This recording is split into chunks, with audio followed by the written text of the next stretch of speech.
She's so bold. She's a warrior rising, her spirit pure gold. Welcome, everyone. Welcome to another episode of Anna Wilding Unstoppable, the podcast.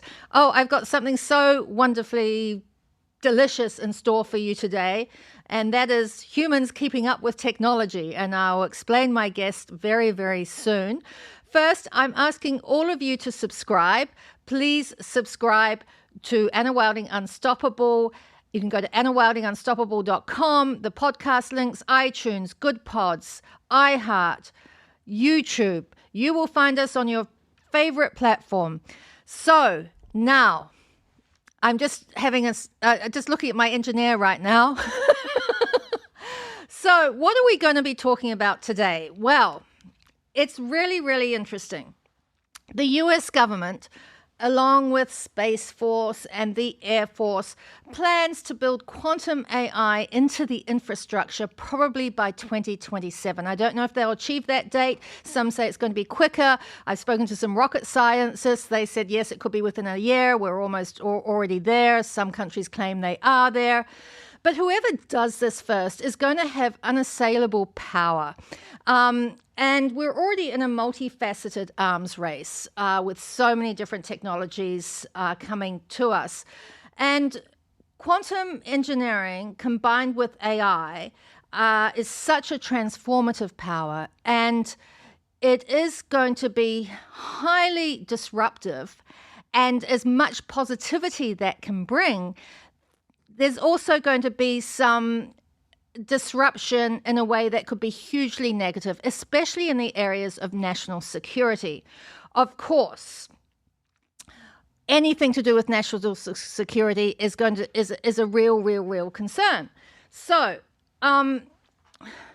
if adversaries can intercept our communications and cripple infrastructure, that's a real issue. But there's other issues that are also of concern. Quantum can supercharge AI. If it does that, the more breakthroughs we can get, the better. But it also risks ungoverned AI it will give it the ability to make decisions beyond human control. And I think that is a bailiwick in an area everyone is really concerned about going forward. Obviously, the ethical and economic fallouts without regulation on quantum AI could be a real problem. Now, AI itself is ungoverned. I personally think the rollout of AI has been highly questionable and actually, frankly, really irresponsible. I do know that when various DNA and genome tests came out around 2000, there were various ethic boards set up around the world when we did cloning to discuss how do we do this responsibly and ethically. In this case, it seems it's just been thrust upon us, rolled out. There's been multiple intellectual property and copyright breaches. And as much good and interesting situations it's creating, it's also creating a lot of problems. And the only real opportunity we have right now is to harness the next stage, which is quantum AI. Without framework, bad actors can cause a lot of problems, and that can escalate global tensions that already exist. We don't want to do that. We want to try and get this world moving forward everywhere to a world of peace. So our window is very small to get this right. Now, Elon Musk has said the window to get to Mars is very small because there's only going to be all these billionaires on this planet over the next 10 years, and we've got to do it now. But I think getting things like quantum AI right and a whole lot of other things on our planet is really important. What do you think? Let me know in the comments. Remember to subscribe to annawildingunstoppable.com.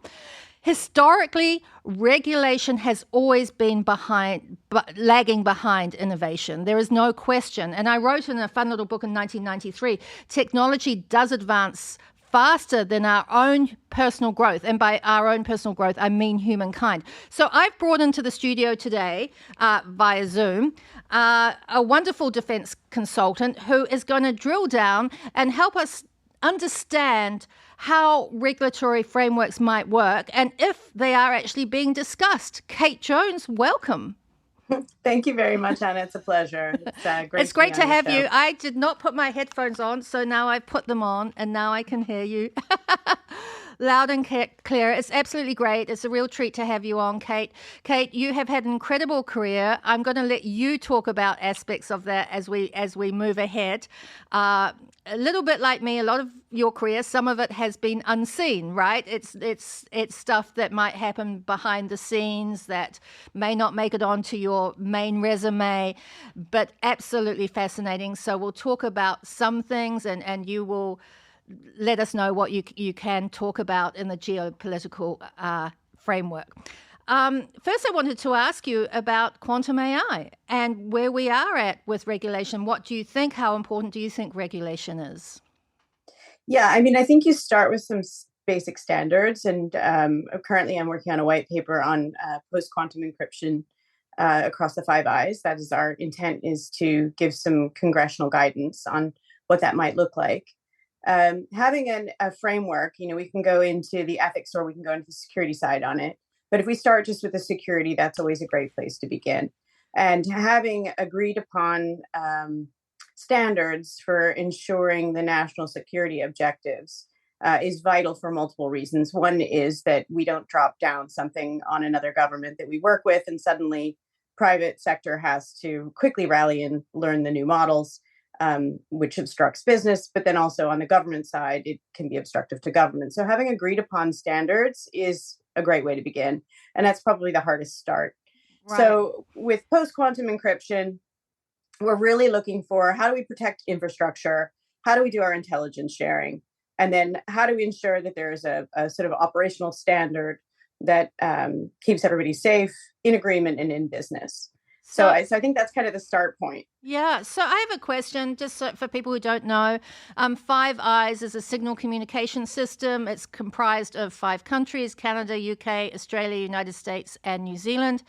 And it basically monitors a lot of the audio and the conversations, online, offline, phone, telecommunications that happen around the globe, to make sure that bad actors aren't doing what bad actors do, or how to stem those problems. Kate, my question to you is, obviously you're working on this white paper that involves Five Eyes. That's great. What about the rest of the countries? How do you bring every country on board this? And how many countries do you think can be expected to come on board? As you work on the white paper, have you gone out to other countries beyond Five Eyes, or is this pretty much being conducted within that framework of Five Eyes? Well, this is a recommendation, and it's just a start point. And the reason to look at Five Eyes is it's actually an intelligence sharing apparatus. Yeah. Right. So each country has its own individual approach. And essentially, it's just an opportunity to share in a secure way. And like when the NSA and other agencies are looking at their foreign partners, they're looking for, can we share with you securely? That's it. Yeah. And so when you look at the other countries, well, can we share with you securely? There's your question. If you can, you can, and then you can operate together. And if you can create a standard with the people that you do trust, then that can go out to anyone. It's going to be a public white paper. Anyone can read it. So anyone can adopt the standards that are developed from it. And it is, as I said, just a start point. Right. And how do you think, are you feeling positive about it? Yeah, definitely. The idea comes from, if you'll recall, GDPR, which was, it was about privacy standards for the EU. Those privacy standards were established. US wasn't working with Europe. They were simply for Europe. And they were brought down, and all of a sudden, in the US, everyone was subject to them, even companies that weren't selling in Europe. So once you create a standard, everyone has to follow it. And essentially, by laying a framework to begin to have discussions on anything, where we have so much interoperability, interactivity, intercommercial activity, and national security requirements, having a set standard is a good start. Right. And Five Eyes is a international, it is an intelligence sharing network. I say signal communication. It doesn't really matter here or there. But so for people who don't understand, what is quantum AI? Let's drill down a bit on what qubits are. Would you like to start?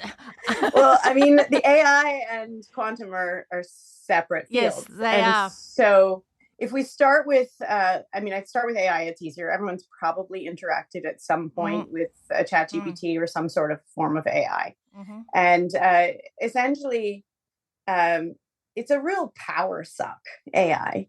And the more you want to use it, the more power you need. So it's not as simple as, well, we have this new tool, we're developing it at speed. We have all of these other infrastructure requirements that go around it.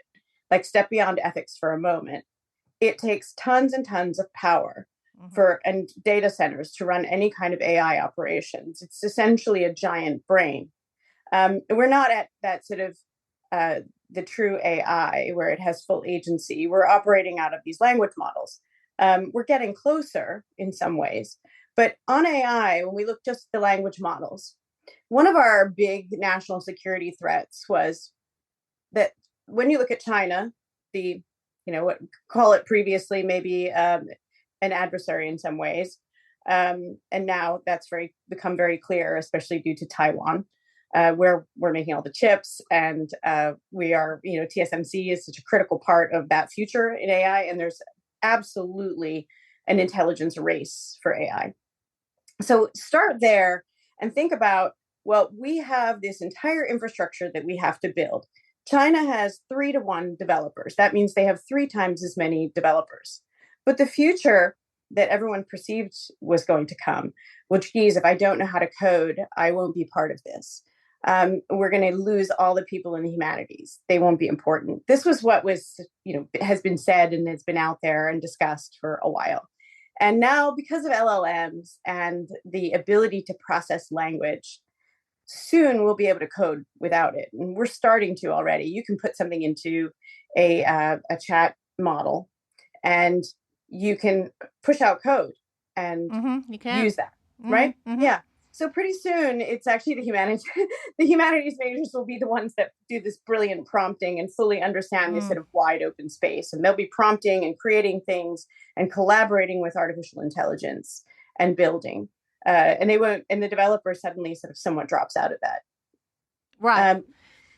But then you also need massive amounts of storage. Right. And this is the big problem for everyone. Speeding up, having the space for storage, the centers, and building that infrastructure out with a power grid that in the United States, roughly 80% of it is, a little wonky, let's put it, needs a lot of replacement, unstable, very old, out of date. And then power sources. So we're now looking at, well, can nuclear power plants fuel data centers to build AI in specific locations around the country to sort of get at this race? Add in quantum, because quantum's your encryption model. That's your security. So does that kind of give you that big picture? Well, I think so. I think, the thing about quantum is, we're not quite there yet. Quantum's like spinning a coin. You have, when you code a computer, you have your ones and your zeros. I did a coding course years ago. I'm not a coder. It's not for me. I prefer other kinds of maths. But let's say the ones are yeses and the zeros are zeros. So you spin a coin, and in quantum computing, it's both the heads and the tails, right? It's doing it at once, right? So that gives you a superposition. And then you have a situation where the qubits can interact, like quantum entanglement, right? Where they can interact and they're linked with each other and they depend on each other's states, but it doesn't matter how far apart they are, right? So, but the upshot is this can all create and solve really complex problems.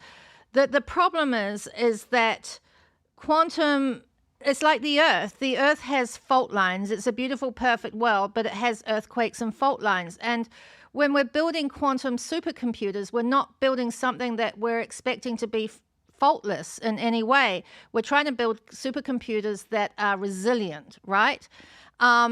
And so at the moment, I think they're trying to solve that gap of how do we make a quantum computer that it can make order out of its own chaos and not make any mistakes. Now, I know there's 5 or 6 or 7 companies that are doing that: IBM, Google, Amazon, Microsoft, D-Wave, a couple of others. Of course, the government labs are doing it as well. But they do need to work in with AI, from what I understand. It is going to be quantum AI. It is going to be combined. And the data centers are going to be huge, whether they use nuclear power or other forms of energy, solar. I know one of the government labs was talking about using solar or wind. Don't quote me on that, but that's what I understand. And then we look at where the build out, like NVIDIA, is that how you pronounce NVIDIA, is doing a huge... NVIDIA. Yeah, it's doing a huge build out of AI. It's agreed to invest 500 billion, was it, or 500 million? Million doesn't seem enough for some reason. Yeah. It's like in this world, big boys throwing around all these big figures with zeros on it. And so, and there is an energy crisis. There has been in the United States. And I think people are just realizing now how behind in terms of our critical infrastructure, energy infrastructure, we have become. I mean, you only have to look at developments that are happening overseas, whether it's nuclear reactors or other forms of power. Other countries have kind of leapt ahead in the energy and clean energy environment. So what's also intriguing me about this development is where are they building these centers that you know? I mean, I do know a couple that are being built through a couple of the government labs, but where else are they being built? Well, I think there's some land that's going to be given over, but I think this has to be thought out very carefully, because you also have to have people in that loop. I would take some guesses that we'll have something out by Langley. Right. Yeah. We'll be looking at the intelligence agencies and powering up places like NASA and others, and some of the larger companies where you already have where you have some structure, but you need some space, right? And if you're going to go nuclear, you need cooling. So now you have to think about water supplies. So those are all the sort of considerations in building something like that, and the capital raise too. And I mean, of course, we're also stepping into, maybe it'll be laser fusion. We're getting closer and closer to that being something that gets better understood and people are trying to invest in. So on the power side, it's like, that's your one piece, that first piece. Like, you have to have power to be able to do this. You need space. You need ways to cool things down. And that quantum piece is also about speed. So imagine you have your artificial intelligence layer. You've got fantastic chips, high-speed chips that have been developed, and you're off to the races. You have your power supply. Quantum is about increasing the speed of your compute, just faster. You're equating faster and faster and faster, as well as more securely. That's the objective of quantum computing. So whereas AI is the brain of all of this, and then when you look at companies like NVIDIA and others who are making these super chips we're trying very hard, the United States trying very hard to protect who gets a hold of those are the ones that are going to be making that sort of the robotics of the future, the autonomous side, all of this stuff, the optimization of logistics, all of the things that are being worked on now. So that whole future. And I think that, if I might, think for a moment, instead of just the fears and the worries and the concerns, having a collaborative machine where you can work, develop, and design through AI, it's a future for everybody.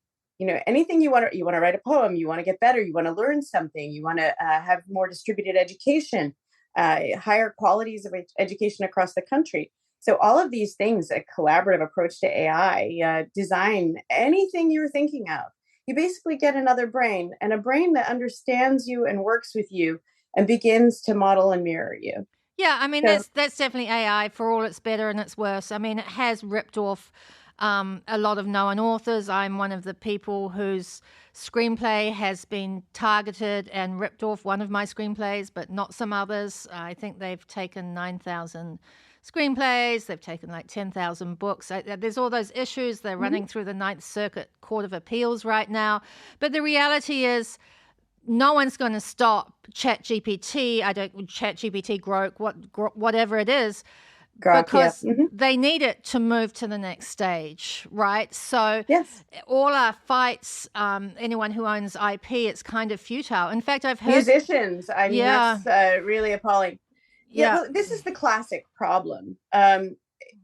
Because when I talk about collaboration, I'm talking about for the individual collaborating, right, not necessarily ripping off someone else's stuff, because we yeah, have rules. yeah, Those rules are clearly broken. There are existing laws, but we can't even keep up with the number of people who've been ripped off. yeah, And we can't get behind what the LLM pulled something off of. You know, these are copyrighted texts right, that they may be taking them. Yes, major problem. And it's always the same story. We innovate so fast, we fail to look at the security, and we fail to look at the legal structure behind it. And we can't help ourselves because the builders and the security people are kind of different people. You know, I always talk to cybersecurity people and they want to put limitations on something to keep the walls up and keep it all secure. And then I talk to people who are engineers and they want to build this thing and they're so far off to the races in excitement. Boom, here's this thing. You know, that happened with the internet initially. This is just what we do. yeah. So yes, that is a problem set. Yeah, and I think that's something just happening with microreactors right now is, you know, the engineers are off to the races and cybersecurity is like, wait, hold on a minute. You know, we need computers to help operate this, and hold on, our cybersecurity is not up there yet. I mean, like, there's just lots of issues, and of course there's new technology coming down with those nonstop. I'll do a whole different segment on that another time. So I hear that China's putting out training 230,000 scientists a year. I mean, and computer programmers a year. I mean, that's a lot. They're ahead in so many advancements right now. And I think America now, with some of the regulations released, will be able to play catch up and get things going. I wonder, you know, I think about states like West Virginia. I think, getting back to my original question about where all these data centers are going to be, because it was coal mining and then they were going to do Bitcoin mining. Now they're bringing coal back there. But, you know, there's I do know where some of the AI centers are happening, but these are also other areas I'm sure that are being looked at. Kate, I want to move on and now talk about some other things that you've done in your life. In particular, the fact that I think speaking of security, I think you found yourself in Ukraine recently. Is that correct? And possibly, I actually haven't been back since about May, but I do interact a lot with the people in Ukraine. In fact, if you can see it behind me, there's a Russian ammo can I pulled out of a Russian encampment. It was in Ukraine in a battlefield. Okay, so that's great. Let's talk about this, because our listeners do not know what you did in Ukraine, and that the fact that you went over Russian front lines, I think. Let's talk about that. How did you come to be in Ukraine? What took you over the Russian lines, and when was this? Oh, yeah. So this was at the beginning of the full-scale invasion. And in many ways at the time, I mean, most things I'm driven by curiosity. But and also this was, as it was produced and shown, this was an invasion in which civilians were being also attacked, not just attacks on infrastructure or you know, if you remember what they had called it at the very beginning, something of a liberation of areas. But this was an attack in Europe on sovereign territory. And the way it was being described was inadequate. And I happened to be out there. I was studying sensors at Oxford. And I was actually meant to go and do some yoga in Bali. And I thought, wow. I stopped in Krakow and I met some people in an elevator in a hotel. And they were delivering children out of orphanages under fire, and asked for some help. And of course, immediately I started helping, going off and buying diapers and, you know, clothes for children. And they took me to the refugee camps. And I ended up, next thing you know, I'm sleeping in a refugee camp doing the overnight intake. And then I'm next thing in Ukraine, out to go to deliver an ambulance and medications to Kharkiv. At the time, that was really, people were living in the subways. We couldn't make it. Everyone sort of dropped out in the end, and there I was in Ukraine. So I did have that level of curiosity to really fully understand what was happening there.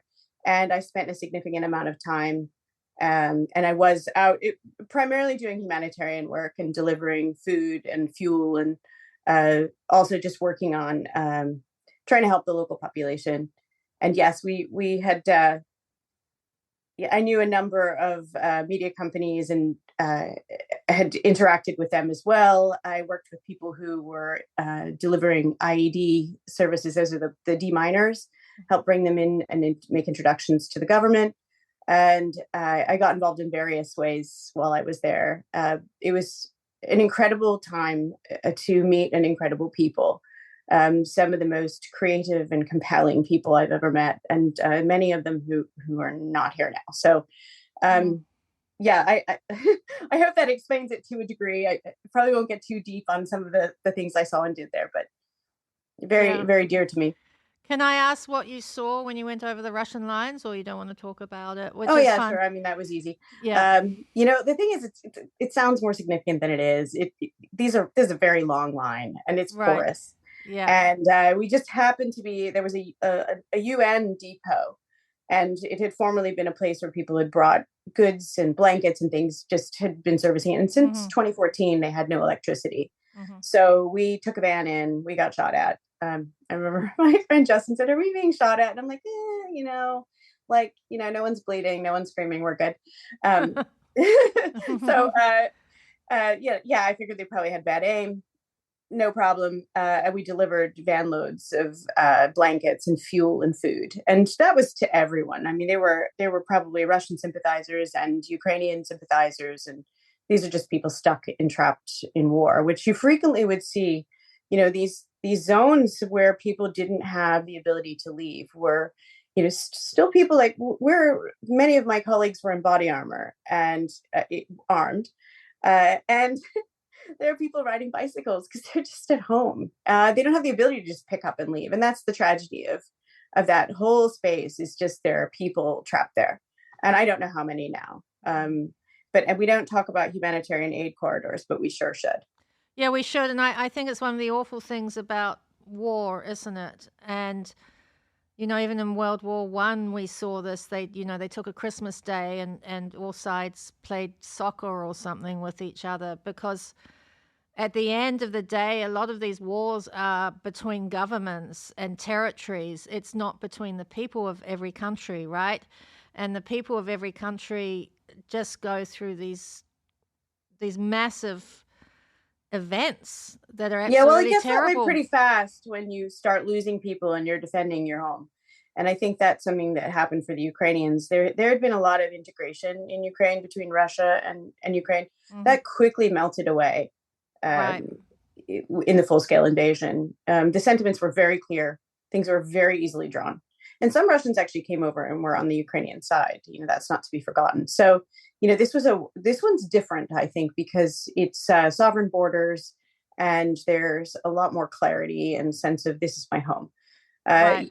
For sure, there are territories like the reason that Crimea went, which was kind of the first step. Obama had come out with a fairly recent statement that had said it was very Russian. But these are problems we have. Migratory patterns, whether or not people are pushed into zones and then they suddenly declare it because they're on it. Now we're getting into the politics of war. So I think it's actually kind of interesting what's shifted, though. If you really want to get into a good discussion about what changed, like we were very European focused from the United States, and very recently commitment to NATO, but discussion about Europe defending itself, which I think Nixon first brought up. But it's been a long time, that sort of that defensive posture, and I'm not talking about missile defense and nuclear deterrence. I'm talking about the sort of the more basic. Do you have enough tanks? Do you have enough people? Are they trained and equipped and prepared? And that's something the United States is very much held for Europe. And now there's this massive shift, even despite the war in Europe, over to the Indo-Pacific. And why? And so this goes back to our AI conversation and quantum conversation, where we're seeing massive amounts of development of a new superpower that's now reaching points of parity. with the United States. And that entire region's under threat primarily because Taiwan makes all of the chips. Those chips, they're making them because they're so sophisticated, and they make them at a size of I won't get this right, but it's like the nanometers. The size is so small, no one else in the world can do it. And you also, so it's an economic choke point, and then it's also a shipping traffic choke point. So you have a technological and economic and a free shipping and military choke point right there around Taiwan. It's like 88 miles. And this place, combined with one company in the Netherlands that makes these specialized equipment to make chips, that's your major problem set. I think they cost like 200 million each. They fit on a jumbo jet, this special ultraviolet light.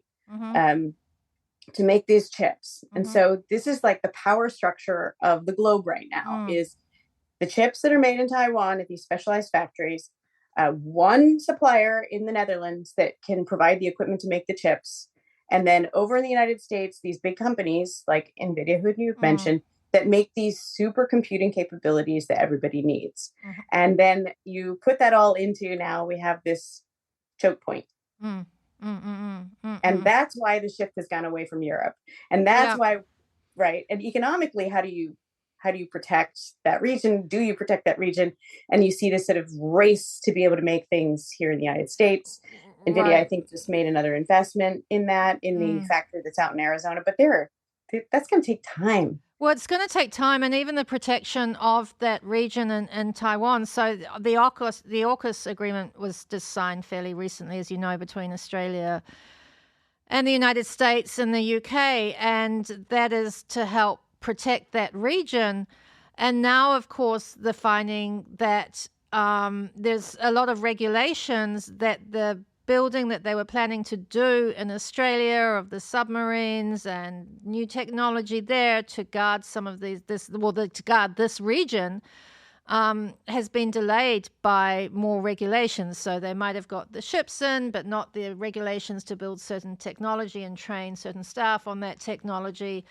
It's getting quite complicated, compounded by the fact that what war is China actually even engaging in terms of how it's doing it. So right, irregular warfare. Yeah, so I have heard strongly through sources that China's actually not looking at a physical war. They're looking at a propaganda war. They're looking at a war of hacking computers. They're looking at a war of winning over the minds of the American public. And I keep that in mind when I look at this tariff situation. And as you know, I'm sure as a woman, Kate, I think every woman knows right now on the planet that China has recently removed all its regulations from all its handbag manufacturers and clothing manufacturers who've been manufacturing Hermes and Chanel and Nike and all these brands for European companies and American companies. And the Chinese government has removed the regulations and told these companies that they can now come out in the open and say that they've been making these bags for years for Hermes, but they just get shipped to Hermes, and then Hermes puts the gold, the clasp on, the palladium hardware. And so now the Chinese are inviting every American woman under the sun through TikTok, Instagram, and every single social media platform to buy these bags for $200, $150 instead of, $38,000 or whatever they are. And that really is a propaganda war right there. Economic warfare. Yeah, we are in an age of economic warfare, for sure. Yeah, there's no question. Yeah. So, lawfare, economic warfare, and most importantly, information warfare. Yeah, information warfare. So I think America's very smart. It's got very smart minds, but it's going to be really interesting how this battle is fought. I remember was it Kabul or one of those things? I was literally at a dinner and I had the head of communications or PR for one of the American military divisions and the PR for Kabul or something. And they said this is a paper war. Yes, there's some issues on the ground, but basically this is a war that's going to be won on paper, right? So we never completely understand, especially with so many departments and divisions of defense and different areas, exactly how wars are being fought. And I'm not even sure that with such large militarization that always there is cohesion. I mean, there's strength, especially in physical power, but how do we and are we going to be able to cope with massive propaganda economic war from China, which I think has already started? I mean, it's been around a long time. Yeah. I think we just weren't engaging ourselves in that sort of space. Yeah. The psychological operations, the influence campaigns. We see that from all of the adversaries. It's been going on a long time. Yes. So yeah, we probably need a better apparatus for that. But I think the direction is hard power right now. It's and I would call that part of hard power. Irregular warfare is part of hard power. You saw all of the changes coming out of USAID and this sort of giant complex of soft power. Influence in creating journalism hubs, and there were many things that they did in the humanitarian side, but also in the media side. So USAID was American soft power, but was it working? And as you look at our projections, what's happening in our globe, we're going to be looking at droughts. We have a soil layer that is so depleted that one worries and wonders if we will be able to produce the kind of agriculture to feed the people. We see the sort of weather patterns, the storms and the rising sea levels. And some of that is nature. And some of that, I'm not going to go into global warming because I don't know much about that. So, but I will say that there are definitely these changes and some places will be less livable. And then we're going to see massive levels of migration, restrictions on food supplies. Do we need to influence people there? No. So suddenly you're looking at border control, the avoidance of having mass migration. How do you deal with the people that you can help, right? How can we as a globe help the people we can help? How do we feed the people we can feed? And how do we protect? And what is our sort of security apparatus around that? And how do we optimize and go through this technological age as well and engage in a space war? So we've got a lot of stuff on our hands. It's a lot. And I had an investor say to it, we're not going to talk investors. We're not accredited investors. We don't know anything about investing for the purpose of this podcast. But, when investors who invest in these spaces say, I'm confused, there's so much happening, there's so much coming out everywhere, you realize that it's a lot. I mean, it is a lot. Kate, thank you so much. I have one quick question. How long did you live in London for? Oh, I think off and on for about 9 years. Yeah, that's a good amount of time. I lived That there was for. great. I love London. I did too. I have daughters who live there. I just really? love the place. Yeah, it's one of my homes. I lived there for 5 years, but I come from a very European-centric background, so I consider it one of my homes, and I'm long overdue for a dose of London. London, when you enjoy it, is a great, great, great city. There's no question about it. So, well, I suggest we meet in London next time. Yeah, sounds great. Kate, thank you so much for coming on. We'll love to have you on again. Have a beautiful, beautiful day. That was very enlightening. Really appreciate it. I love the perspective that you brought to bear today, and we'll hope to see you again soon. All right. Thank you so much. Thank you so much.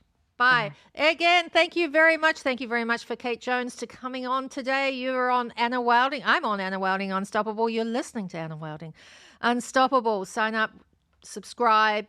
Wherever platform you go to, that's where you want to be, and you want to subscribe to Anna Wilding Unstoppable. We're going to keep coming out every 2 weeks or every month with more great, great shows on different topics. We're going to keep drilling down on more tech and science and physics and energy as we move along, but interspersed with a whole lot of other great topics. We hope you're having a beautiful, beautiful day. Me and my team here, I've got Christian over there who's absolutely fantastic and rock's best engineer under the sun. Not going to tell you where you can find him because he's with me. He's my engineer. Anyway, no, he's great. He's wonderful. So thank you, everyone, and have a great day. And remember, if you want to sponsor the show, donate. Donations are welcome. Help keep us going. Help these lively conversations go on and on and on and on. Okay, thank you so much, everyone.